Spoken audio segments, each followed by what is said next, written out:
Well, it's been a hot second, hasn't it? It's Romania Black, and yes, I'm wearing this shirt because it feels like we've been on vacation from Frieren for a little wee bit, hasn't it? Since after episode 5, we had to kind of take a week break for the Olympics or whatever.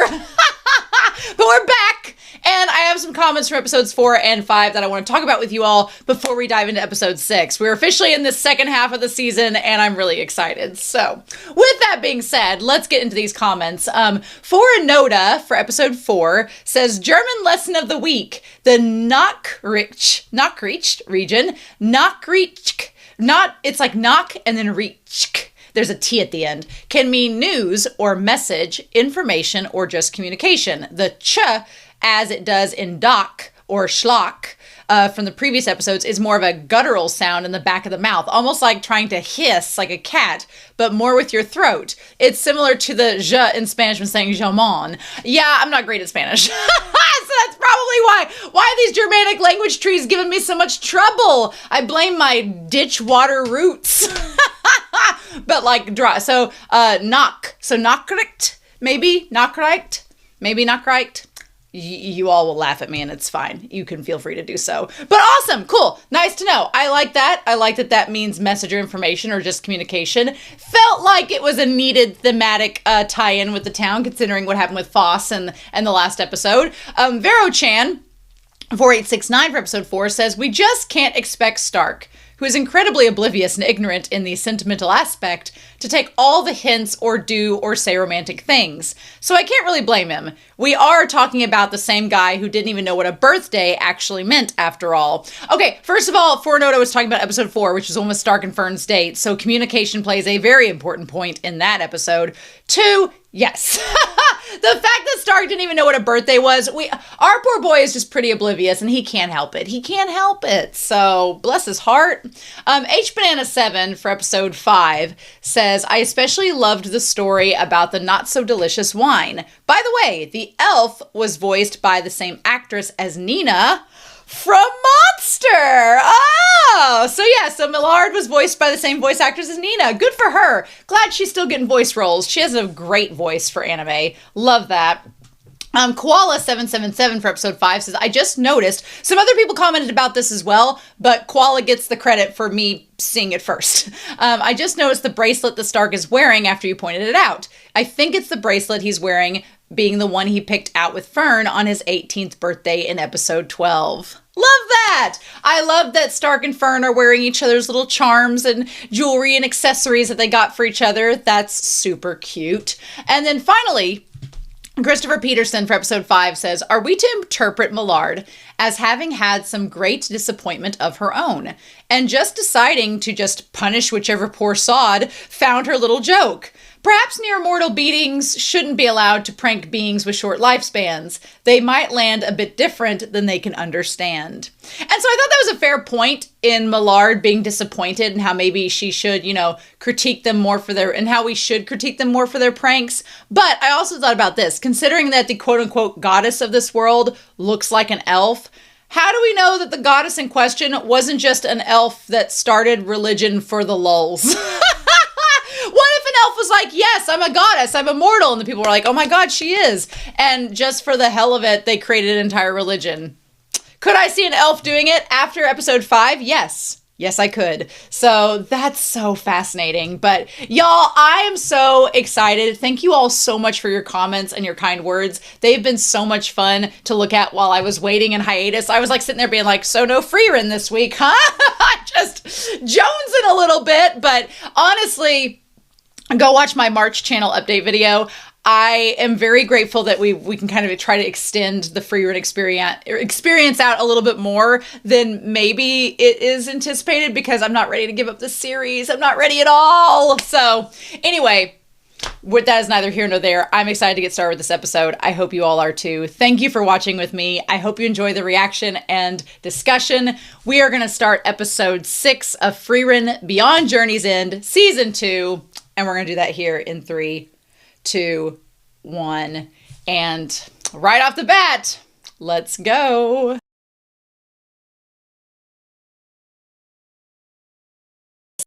Well, I like that the first half of this season, it was like everything's hunky-dory, building relationships, going on dates, drinking mead, happy times. And then this episode opens up and it's like death, death, death, demons, demons, demons. Like, what? Okay. Like I said in the ED, if the rest of this season is just dealing with this situation and getting Methode and Genau involved of all people, okay, all right. I have a lot to say about Genau. In this, but we're not to him and Methode yet. We're not to them yet. So I also anticipated that this episode, at least, I figured Frieren and Fern and Stark would get involved at some point, because it's their show, right? But I really honestly anticipated, I was fully convinced that this whole episode was going to be just about Methode and Genau walking around trying to figure out things. But I'm glad that especially Stark, because Stark and Genau is such a dynamic that I didn't see myself being absolutely captivated by, but I am.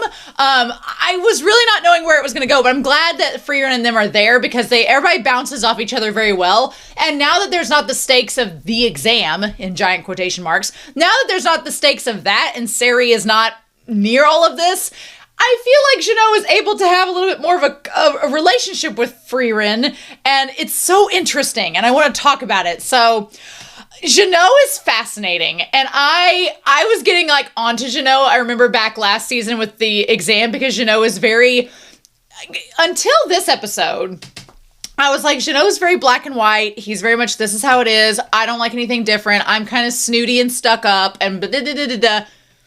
Y'all. Genau. Okay, Genau. Okay, look.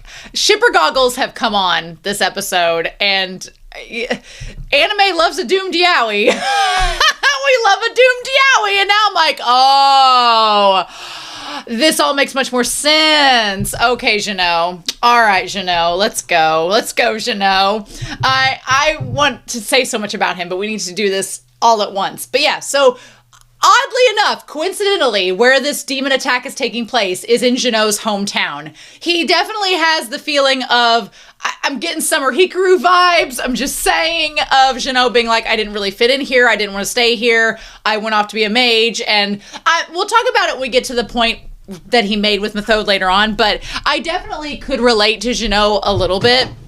Even though I live in the area I grew up in, I very much understand that feeling of, this small town does not understand me, I need to move away from it. Definitely got those vibes with Genau, because he was sad his hometown was attacked, but he didn't particularly, he had no intent of coming back.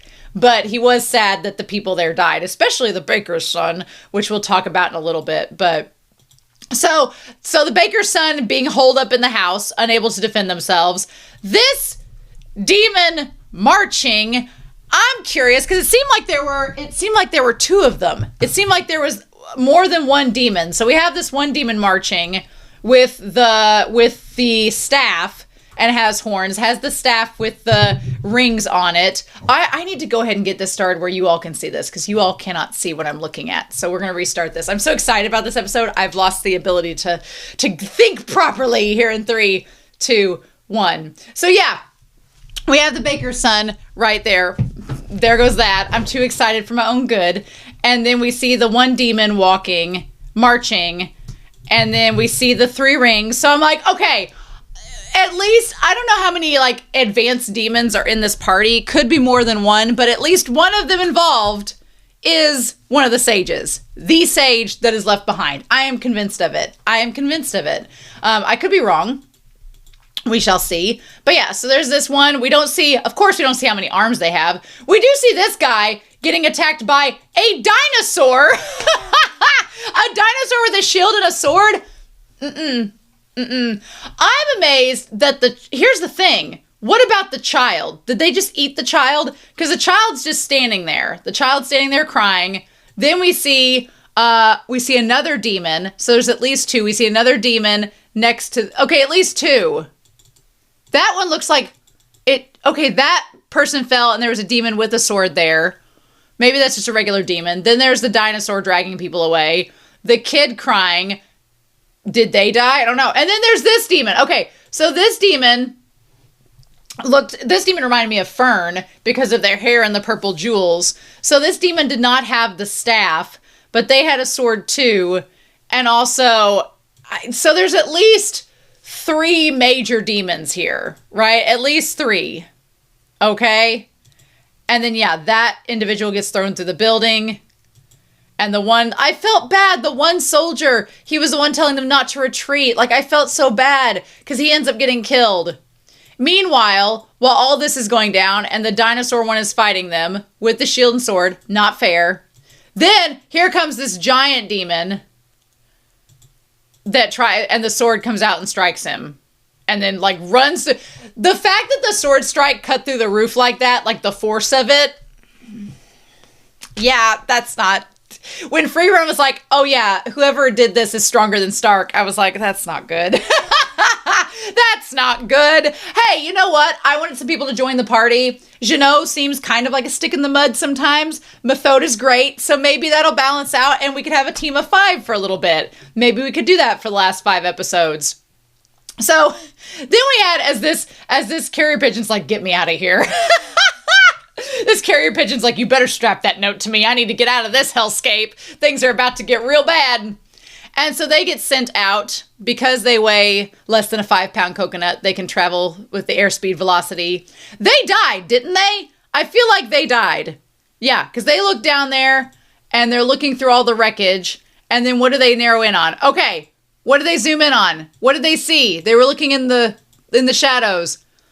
Okay, there's our demon with the 4 arms, right? Yep. Okay. There's the sage. Yep.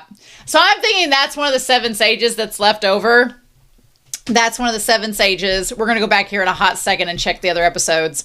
And I think the other demons, the one with the jewels and the one, I mean, the dinosaur one's a lackey, right? Looks like a common demon. But the one with the jewels and the one with the hood are probably their lackeys. Let's go back to the episode where we were talking about, the hero of the South, because they had the hero of the South had fought against all of the sages. So let's see them. You can kind of see them standing there, but like not all of them. You can kind of see them, but I anticipate maybe one of the sages is, here's the thing.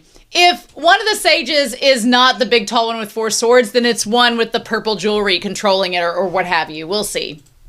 We'll see. But anyway, so then we have the OP, and they end up getting attacked by him as the bird flies away. I wanted the green-eyed one to escape, but they did not.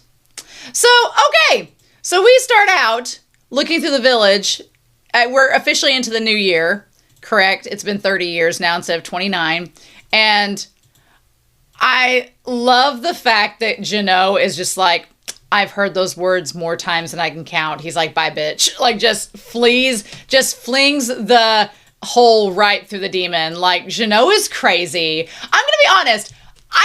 This has immediately made me like Geno's character 1,000 times more than the mage arc. In the mage exam, he seemed like he did not want to be there. He would rather have been anywhere else than forced to be the proctor of an exam. He wanted nothing to do with any of that. So to see him out of that environment, he's still a little bit of a stick in the mud, bless his heart, but he's like an engaging, endearing stick in the mud. So I'm captivated by his personality, especially with this episode. But he was just like, nah, bitch, no. If there's one thing him and Frieren can agree on, it's their disdain for demons. At first, I was surprised to see Genau and Methode together. So in the reaction, I was like, wait. As I was watching them walk through this village together, I was like, wait a minute. Were they together? They weren't together after the exam. What? I was trying to piece in real time, why are they together? But Sari taking Methode as their student does not surprise me at all, because back in the exam, Sari was like, you, and Methode was like, me, you, me, Methode was instantly she just had to look at Sari, and Sari's like, you passed, you're fine. So I'm not surprised at the least that Methode has been asked by Sari to be a student, and Methode, who likes cute things, is like, I agree, and here we go, right? That totally makes sense. And honestly, honestly, the two of them make a really good team because Genau is so no nonsense. He's just very much like, this is what we're doing. This is how it has to go. Let's get this done. Let's go. He does not have time for, he is not the type of person, it seems, that would work well with gremlins or anybody that's like lackadaisy or anybody that's like laissez-faire or anybody that's just like whimsical. He's like, I have no time for whimsy. He's like, I have no time for whimsy at all. The gay angst in my life has drained all the whimsy from it. So yeah, no, Genau has no time for that. So I think that he works well with somebody like Methode. Methode, who while they do, like, they're like, oh, you're so cute and all that, Methode is very calm, cool, collected, and Methode does not seem like the type of person who would play pranks. Genau has no time for pranks. Methode does not seem like the type of person who would joke around and make Methode or make Genau feel like he's wasting his time. She's pretty like thorough and concise. She's thorough, but she's concise. She just wants to get to the point. And I think Genau works really well with that. So I like them as a pair. I think their dynamic bounces off each other surprisingly well. But then he's like, where is this son of yours? And here's the thing. Knowing that he comes from this village, he probably knows who all of these people's houses were, unless they've significantly changed. And he knows like the one baker that like his childhood friend is the son of the baker. And he's like, quit telling half-truths. I love it. So I also love the fact that we get the tie-in because Genau was using the crows as his eyes, very Brandon Stark, using the eyes like to fly around and see things from different angles. So I love the fact that not only are there like the ravens and crows picking on the dead bodies, but they all also are being used by him as his eyes. Love that. That's such a cool little trait. And then, okay, you can't really see the flags because they're all torn up in this, but they're like the flags later on. We'll see one that has the scales on it. So that's kind of like a cool little detail you find out later. I received a demon slaying request directly from Ms. Sari. It seems my hometown is in ruins after a demon attack.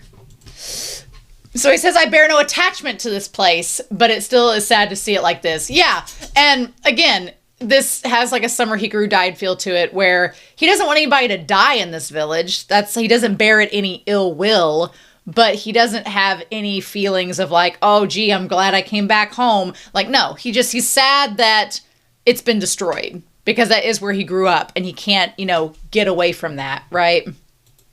So then as he's walking by, that's when he hears something, pulls it up, and then sees the body of the baker's son, who is his childhood friend, like lifted up the planks to find the dying, almost dead body of his childhood friend. You can't write gay angst that good. You can't write that. So shipper goggles are officially on at this point because y'all.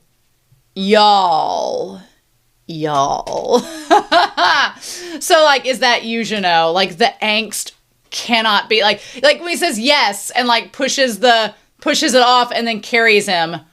This entire sequence is done so well.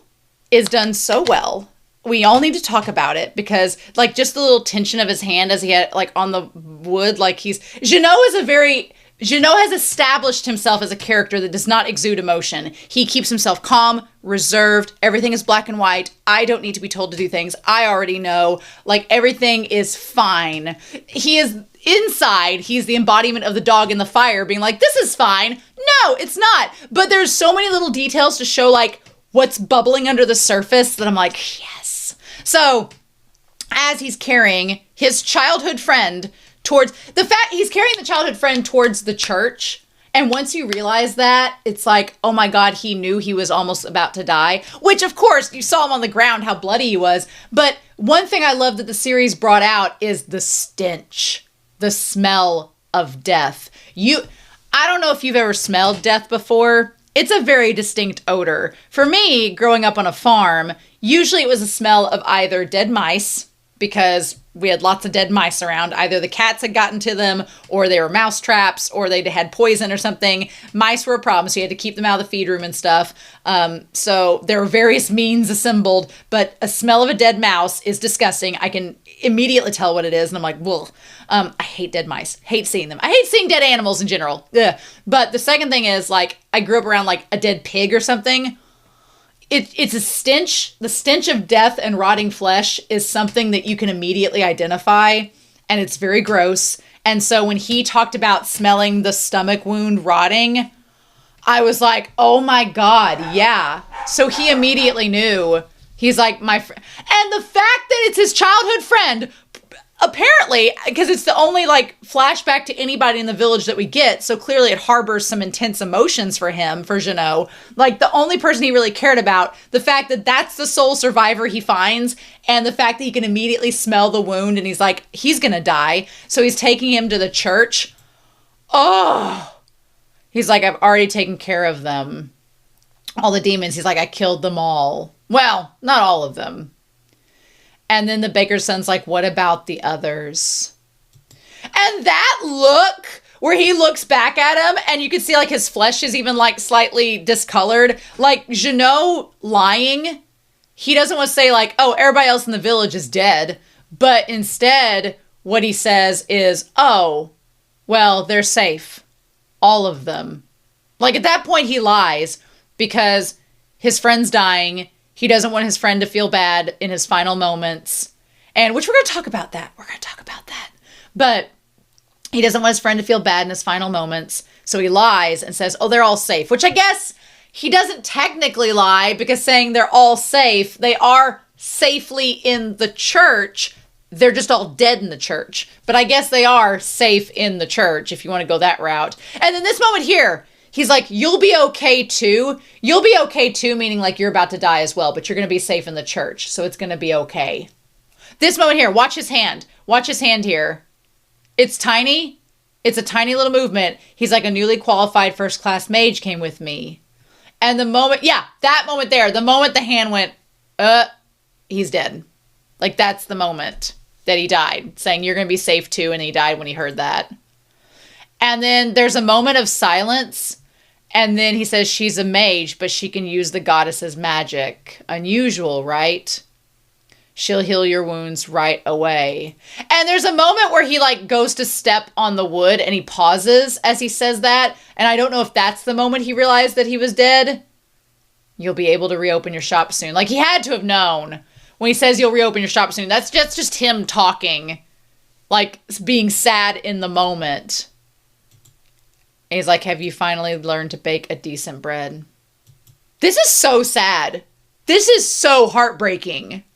When you figure out that Genau, because Genau is very much like, well, it's already said and done, so who cares? He's like that type of personality. He's like, well, it's already said and done. Why do we care? Blah, blah, blah. The fact that he carried the body of his friend on his back all the way there to the church after he knew he was going to die, and then on the way there tried to comfort him and was also having this internal, speaking aloud, this soliloquy about how he's like, you know, have you learned to make a good bread now? You're going to have your shop back soon. Don't worry. Knowing full and well he's dead. The angst. Oh my God. I've only been able to eat cold, hard bread recently. Yeah, so he's been in the same boat as Frieren and the others. I'd love to have something freshly baked. And the moment he started to fall off of him, like, this whole sequence is so damn good. Oh, heartbreaking. And he, like, kept him on there. Like he just hops him up. He's like, in truth, it doesn't even have to be fresh. Like, he knows he's dead. He knows his friend is dead, and he's just talking to him now. It makes you want to cry. He's like, it doesn't have to even be fresh. Like, at this point, the hands are just gone. He's like, he knows, but he keeps talking because it's his friend. This moment right here, and then the next moment when we get to Frieren showing up, made me fall in love with Genau's character, and I was so harsh on him in the exam. I feel like I was harsh on him. I was like, oh, he's just a stick in the mud. Da, da, da. On board now. Hi, I'm in the Genau fan club. Let me join. I'm in there. Give me this. Oh, I'd gladly take the unsold leftovers or the loaves like your old failures. And the fact that he said that, he's like, I would gladly take anything that you baked. And then you can see the hair of his friend as it frames beside his face. He's like, I'm not picky. Are you not picky, sir? Are you not picky? I bet you're not picky when it comes to that baker's son. Oh. Why does it have to be Doomed Yowie? Why does it have to be Doomed Yowie? Why, show? So then we get inside the church where Methode is praying and seeing over the bodies and establishing the barriers. Did that little kid die? Not that I want them to, but I kind of just want to see if there was a kid. So is there a body, or did they eat him or take him hostage? And yeah, like that is just, I hope that this episode launches 1,000 ships of fanfic. I need 1,000 ships of fanfic with the baker's son and Genau. I need this in my system now. I need it pumped in an IV straight to my bloodstream. I need this fanfic. I need these two together. I need all of it. I need the angst. I need the ennui. Bring it. And I love these, like, injured. You don't need to spare my face. He is just awash in ennui, awashed in the angst. He's like, you don't have to spare my feelings, Methode. I know he's already dead. All these people here are dead.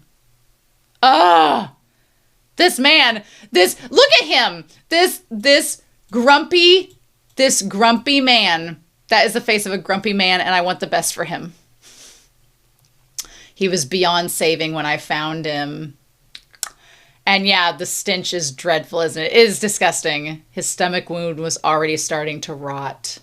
Someone like that can't be saved. It's just like there's something about Genau's character when he's like this that I get kind of attached to. And I don't know why, but him just being like, we can't save them. He can't be saved. Nothing we can do. But then he took the time to have that moment with him and to give that little soliloquy and come up that, it's so damn good. But he still clung to me. Yeah. He couldn't be saved. Yeah, and so there's this moment when he was like lifting up the wood, yeah. And he clung to him. It looks like kneading bread. It looks like kneading some damn bread. Shut the frick up. Nope. Yep, I'm sold. Sold on it entirely. He was a baker's son. And him, like, gently laying him down. We played together as children. And he took over the shop after his father passed. You can't write that. You can't make this up. But his bread wasn't very good. And this moment here, like, I'm sorry, but there's, like, all the signs. Like, when he pushed the hair away from his face, and he's like, I won't get to eat his bread anymore. Y'all. I mean, I don't think it gets much more obvious than that. Nope. And he's like, well, he won't be lonely because all the dead are gathered together. Okay, so there is no kid. There is no child. So either the child was eaten or he was taken by the demons. One of the two. But I hate that the green-eyed, like, soldier got killed. Sucks. And so then Genau, again, awash in the angst, is like, why is it them instead of us? And Methode's like, well, that's the cross that we have to bear. The people in this village did not choose to fight. Look at him! Look at tiny little Genau and his perfect little hair. Like, what a nerdy little cute kid. And then, like, studying for his mage exam, and he sees this precious boy with his little loaves of bread. That's so freaking cute. If anyone has to die, it should be the first-class mages like us who chose this path. It's such an interesting line of thought for him, being like, we're the ones that should die because we're supposed to be there to protect them. And so he has this, like, survivor's guilt, but also he's, like, lamenting the fact that he wasn't there to save him. He's like, it should have been us that were in mortal danger, not them, because we chose to be the fighters, not them. And one thing I love is that with Genau's character, everything seems to be under the surface, but then you immediately see how mad he is about his friend dying, about the village being attacked, by them getting there too late to stop it, by them not being able to find the culprits. Like, this felt like a noir detective story where it was like this noir detective business, and they were all just like, him and Methode like showed up at the crime scene and they're just lamenting not being there in time. And like, I eat this shit up. It's so good. And we get that even further because, you know, they were stationed here, and Methode tries to be like, well, look, you're not responsible for what happened. She tries, I think Methode knows what's going on, and she, you know, she's so calm and chill. She's like, hey, this isn't your fault. No, you're sad your friend died, but you're not responsible. She's like, and he's like, well, I'm just going to go look around the village. Like, that to me is like, he's grieving, and he doesn't want to display emotion around her, so he's like, I'm just going to walk around. I'm going to go take some air. I'm going to cool off, whatever. And then as they're about to go, she's like, you know, maybe you should rest, you know. And as he's about to leave, Fern captures one of his birds. And immediately he's like, why are there two mages? Why are they hiding? And Methode's like, are they enemies? And then the moment that we see the outlines of them, I was like, but man, I also like in this moment seeing Geno's attack. His looks like these little like dark matter, like black hole orbs, and Frieren is this beautiful lattice work of elven magic. It's so cool to see how different they are. But yeah, Frieren being like, you had a lot of bloodlust, and we thought you were a demon. And Methode's like, yeah, I thought so too. I'm so fascinated by Geno showing all of this emotion under the surface where he seems so calm, but even Frieren and Methode are like, you need to calm down. I fell in love with his character in this episode. It's crazy. And he's like, oh, it's you. It's you, Frieren. And I like that Methode's like, whoo, and he's just like, whatever. Which means the other one has to be Fern. I'm like, Geno has won me over. Freaking love him. And Frieren's like, well, hey, what's up? It's Methode, one of the proctors from the exam. Mm-hmm.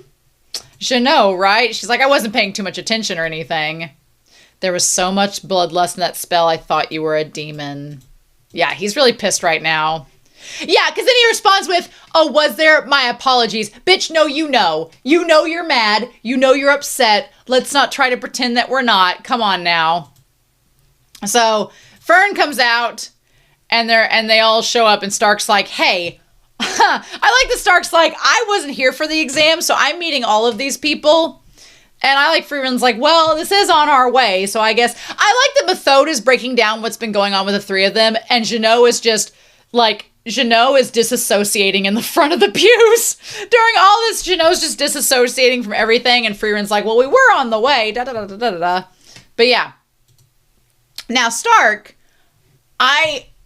if you had told me in season 1 that of all characters in this series, I would be rooting for more interactions with Stark and Geno, I would have said you were crazy.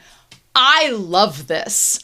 I love Stark and Geno connecting because it's really great. Geno is so self-loathing about the fact that he's a mage that the fact that Stark is not a mage instantly makes Stark somebody that Geno can connect with because he's like, oh, you're not a rotten mage. Here, let me tell you about my problems. And Stark's like, okay, because he's just that, he's just that empathetic. And meanwhile, Stark is like, hey, I can kind of relate to you because my village was destroyed by demons too. Kind of, coincidentally, in a similar fashion. And I'm like, So I like that these two characters were immediately able to like hit it off and connect with one another. That was so good. Now, this part here, there's an interesting discussion about religion in this episode that I thought from like my own kind of Christian perspective, I thought was interesting, where Geno sees Stark praying and he says, are you praying? And I like Stark's response, is that a problem? Stark's like, am I allowed to pray for the dead?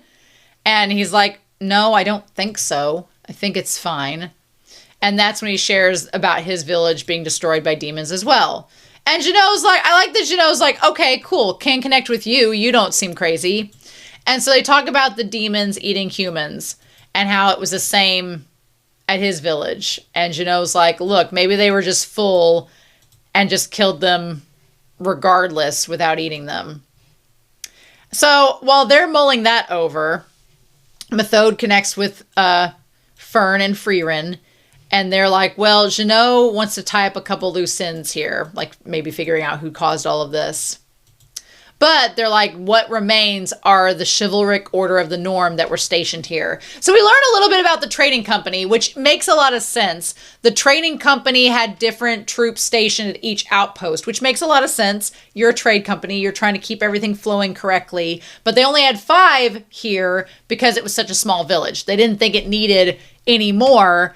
And the way they talk about it, they're like, well, and also the monsters that usually show up here, they should have been able to take care of them. So the fact that they couldn't take care of them is somewhat concerning. But I hate that the green-eyed guy died. That sucks.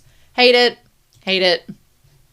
But yeah, and the man that was in the center there, he was the guy that was telling them not to retreat. He ends up dying, and apparently he had been there quite a while because Genau knew him. And they're like, well, they were killed by blades. So it's interesting they weren't killed by any magic. There was no like magic involved. It was just demons using blades. So that makes me feel maybe better because they didn't use any magic. So maybe Fern and Methode and Frieren and Genau can all work together to destroy said demon. There's 4 of them. He's got 4 arms. Maybe we can take him off and Stark can kind of, be a buffer there. But the fact that his attacks are stronger than Stark's is somewhat concerning. So I don't know what we're going to do with that, but I'm excited for these 5 to be together. So they think that the demon's still alive. And they're like, let's... And I like that Frieren's like, oh, you mean there's still demons to destroy?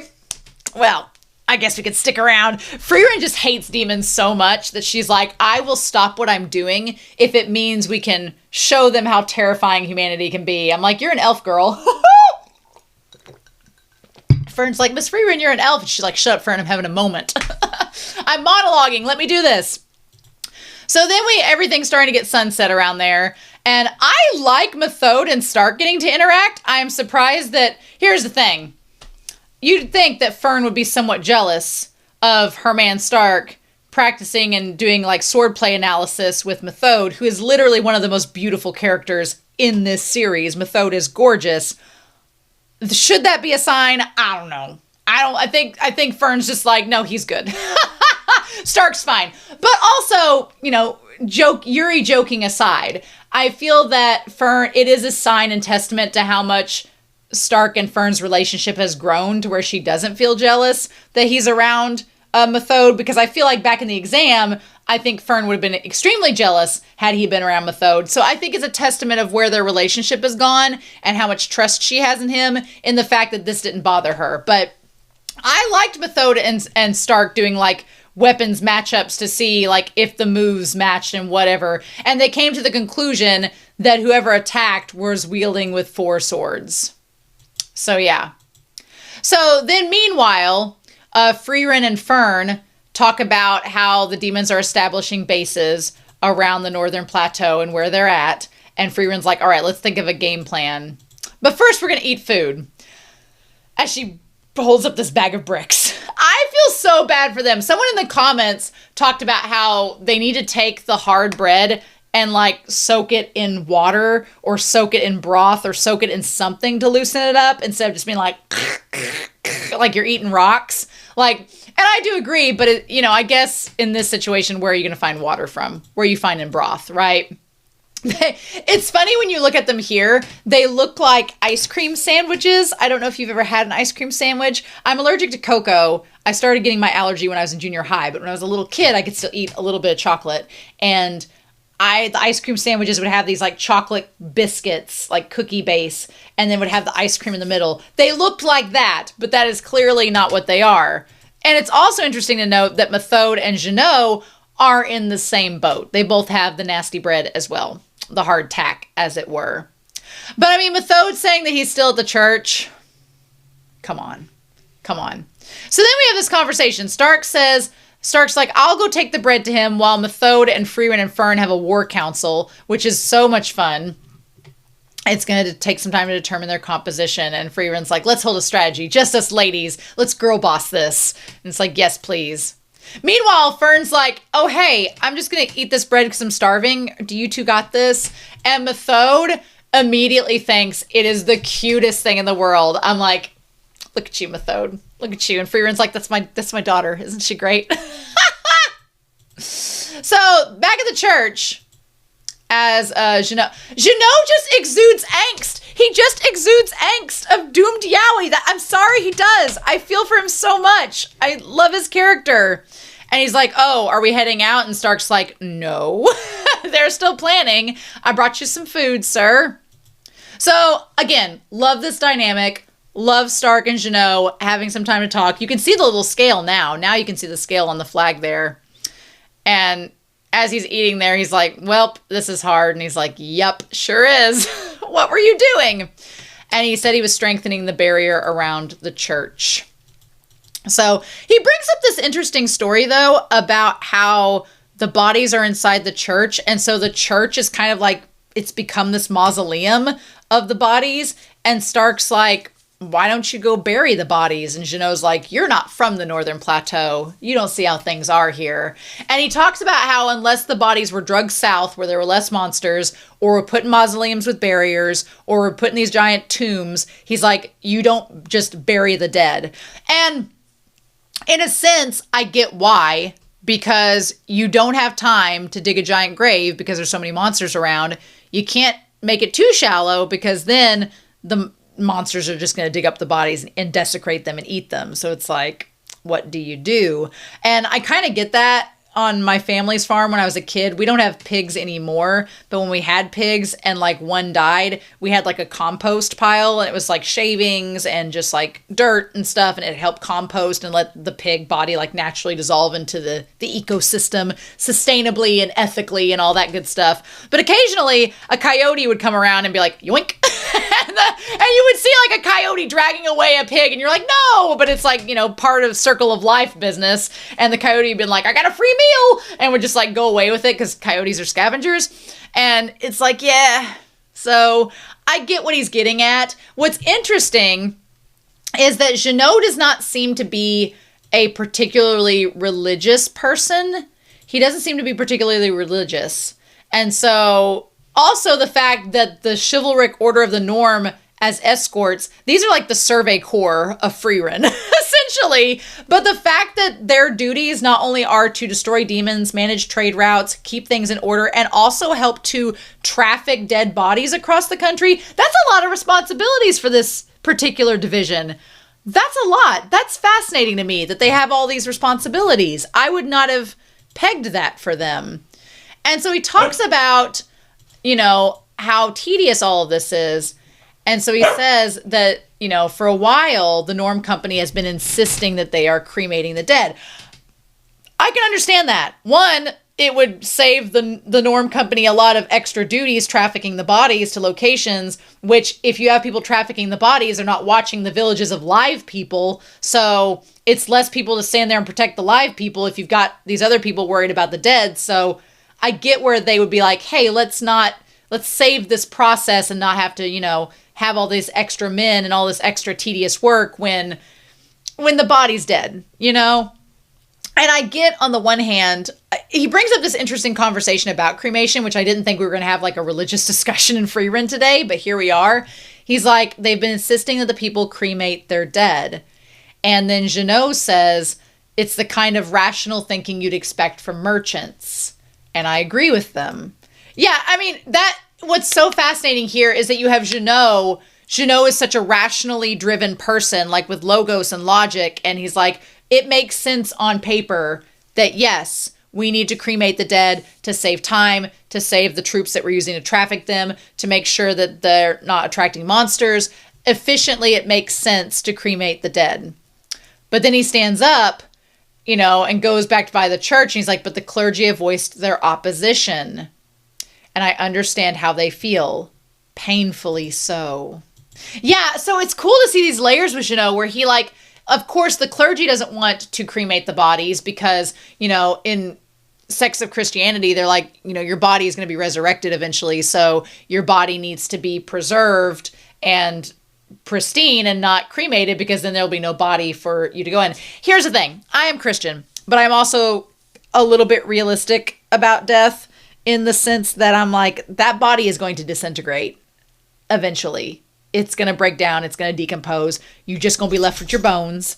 You're not going to have skin, flesh, muscles, tissue, anything like that. And then eventually the bones are even going to they're just minerals. So they are eventually going to, over time, eventually go back into the earth. Eventually. I mean, it takes a lot longer for the bones to break down than everything else. But eventually there's not going to be anything left. So I believe that your soul leaves your body when you die. So I don't think you're just left with a husk and a shell of a person. So in my opinion, I think if somebody chooses cremation, I don't think that's a bad thing. That's their choice. Now, every family is different. Some families, they practice the celebration of life in different ways. They want that body to be preserved in different ways, and cremation is not an option for them. Some people let their bodies become trees. I'm kind of going that route. So it's like they go back into nature. So I get where he's coming from in that, the idea of the body being completely gone. He's like, I get how they feel, painfully so. It's inhumane to suggest burning people who have already suffered painful deaths. I can see where that comes from in the efficacy of it, but in the same vein, I'm kind of like, that body, that soul is gone. So that body does not feel pain anymore. If it needs to be efficient and environmentally, trying to keep them from being I get both sides of the coin. And it really comes down to what that person wants to do. And he says, eventually it's something we'll have to accept. Which I love this conversation as the sun is setting, that he doesn't want his friend's body to be burned, but at the same time, to hoard all these bodies in these places as living tombs. He realized how inefficient that is. And eventually he's like, if things don't change, we're going to have to, do what the Norm Company wants, because that's the only way we can move forward. And it's so fascinating, right? And Stark doesn't have any answers, so he's just there listening. And I like that I think Genau appreciates Stark as well, because Stark doesn't run his mouth. He just listens and absorbs it all in. And I think that's so impressive. I love that. This whole conversation, I don't know people's thoughts about cremation. I watched Caitlin Daughtery. She's the Ask a Mortician on YouTube. She worked at a crematorium and she had a book about it, and it was amazing. It was such a good book. But I love her conversations about how we as people in different societies celebrate death and celebrate life and want to pass on, the traditions we have with the bodies after they die and all of that. It's fascinating. So there's such an interesting conversation brought up here. No one will be able to rest in their homeland either way. Yeah, Genau is saying if we don't stop the demons and handle this problem that's becoming pretty bad, then we're going to have to cremate, and nobody's going to be able to rest in their homeland regardless. They're all going to be tombs if we don't handle this demon problem and figure it out. Mm-hmm. So meanwhile, while Stark and Genau are having existential conversations about the bodies and whether we cremate them or not, or what it means to store them and all that, meanwhile, the women are eating bread and talking shop with war. So they're talking strategies on how to face these demons while eating their disgustingly hard tack bread. Mm-hmm. I love when Fern's like, this isn't how eating bread should sound. So good. So yeah. And so Methode's like, I never expected to meet you here again.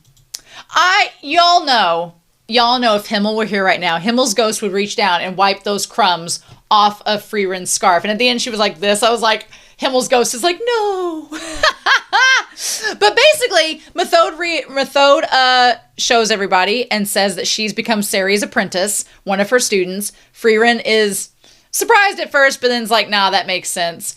Also, while Stark and Fern are busy doing things for the journey, this new sleeping pose from Frieren on her little bed of leaves, so freaking cute, so adorable. Look at how sweet she is. Her little elf ears, that is so adorable.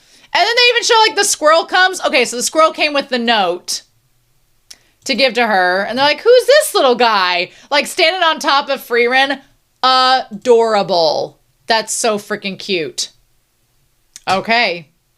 And she's like, why are you and Genau here? And she's like, we received a letter for the same reason. Our came by carrier pigeon.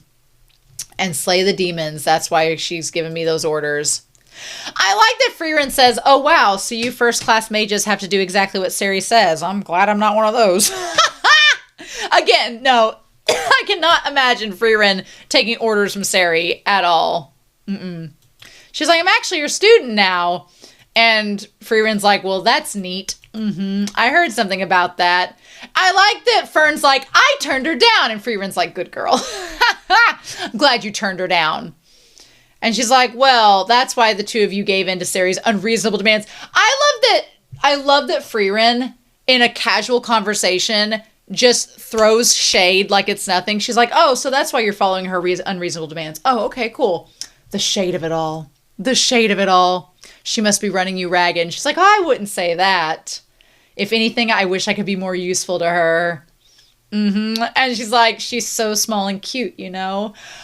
Methode has a type. Methode has a type. I'm fine with this. If she saw Ison, she'd probably think he was small and cute as well. Shame that couldn't happen. And Frieren's like, is she small and cute? I love how Frieren is so, like, offended that Sari is called small and cute. I love it. Methode has an affinity for Sari, just like Himmel had an affinity for Frieren. It's great. Love it. You're just as cute, Frieren. She's like, hey, my boyfriend's dead, so keep on the compliments. And Mr. Genau has been a perfect example of how not to behave. I really liked her saying this. This was fascinating because I'm like, Genau has been, for all of his like seeming to be emotionless, he has been a little bit more emotional under the surface with this particular case because it's his hometown. And I like that Methode has recognized that. And she's like, yeah, I'm glad you all are here because he's not acting with a clear mind. He's being influenced. He's being slightly emotionally compromised by this mission. She's like, so I'm glad you all are here to act reasonably. And then it cuts straight to him. And she's like, he says, don't end up like me. Which is interesting. So, in addition to how he's acting on this current mission, we flash back to him. It seems like as they were getting ready to leave, he's like, don't end up like me. I guess because Genau, we talked about this back in season 1, if I'm remembering correctly. My theory was based on all that we found out, was that Genau got the goddess's magic, and then he regretted parts of that. He regrets that. He regrets getting that magic. He regrets opening Pandora's box. He regrets going that far because you can't turn back. And so he's giving Methode a warning to not go down the same path that he did and make the same mistakes he did and have the same regrets he has. But I don't think Methode is like him. So even though she's kind of calm and cool and collected like him, I think they're very different people. So she's just like, well, there you go. See, I've learned so many things. And now Frieren's like, okay, I've had my bread. Now let's strategize on how to kill these demons. Look at her. Meanwhile, Stark's like, so you're going to stare at the church door for your dead friend some more? And that's when Stark tells him that whoever it was that caused all of the sword slashes and the people apparently had 4 blades. The only thing that I will say about this episode is I feel like the build up to figuring out he had 4 blades took a little while longer than I maybe would have liked. But you know they wanted to end on this one specific moment. You know they wanted to end on a specific targeted ending point. And so that's why they kind of built up. Because I felt like we discussed it enough back with Stark and Methode earlier that we could have gotten to this point. Yeah, when Frieren's like, just get on with it. I feel like Monty Python. Get on with it. Just tell us what it is. And they're like, it's 4 blades. They're basically Darth. Is it Darth? No, Darth Grievous. Not Insidious. Not Darth Insidious. Darth Grievous. He's like at the 4 lightsabers. Same concept. Same concept. He says the enemy wields 4 blades. Yep. And on the buildings. And so we see this. Interesting. It almost looked like it was a snake body, like a naga that was behind him, but interesting. Yeah, it felt like a snake body almost. The fudge? And he's like, 4 blades, huh? And then I like that the episode ends right as he's about to take a bite out of the bread, and you see the demon look back, looking very much like Angemon. Or Devimon. Looks like Angemon and Devimon had a baby. That's what he looks like from the side. And then he Like I said, Brad, that was such an intentional shot to end the episode with. So good, so effective. But I'm like, loved it. Love it, love it, love it. So yeah. Okay. And we got ourselves a two-parter. Awesome. We got ourselves a two-parter, and I've talked for almost an hour. I love Genau in this episode. I love the setup of Stark, Genau, Methode, Fern, and Frieren fighting this sage and possibly his two lackeys. Because it seemed like there was at least four. There was like the Dino Demon, unless they defeated him, the Dino Demon with the sword and shield, the one with the purple jewelry, the one that had the sword and the cloak, and then the four-armed demon too. So it seemed like there were four of them. And there's five of them, so I guess we'll find out. I could see Stark fighting the Dino Demon with the sword and the shield, and then Frieren and Fern taking out the one with the jewels, and then Methode taking out the one with the cloak, and then maybe Geno's going all in on that four-armed one, and they all band together and help him in the end. I don't know. And there's a lot of potential for epicness in this next coming episode, and so I'm really excited to see it.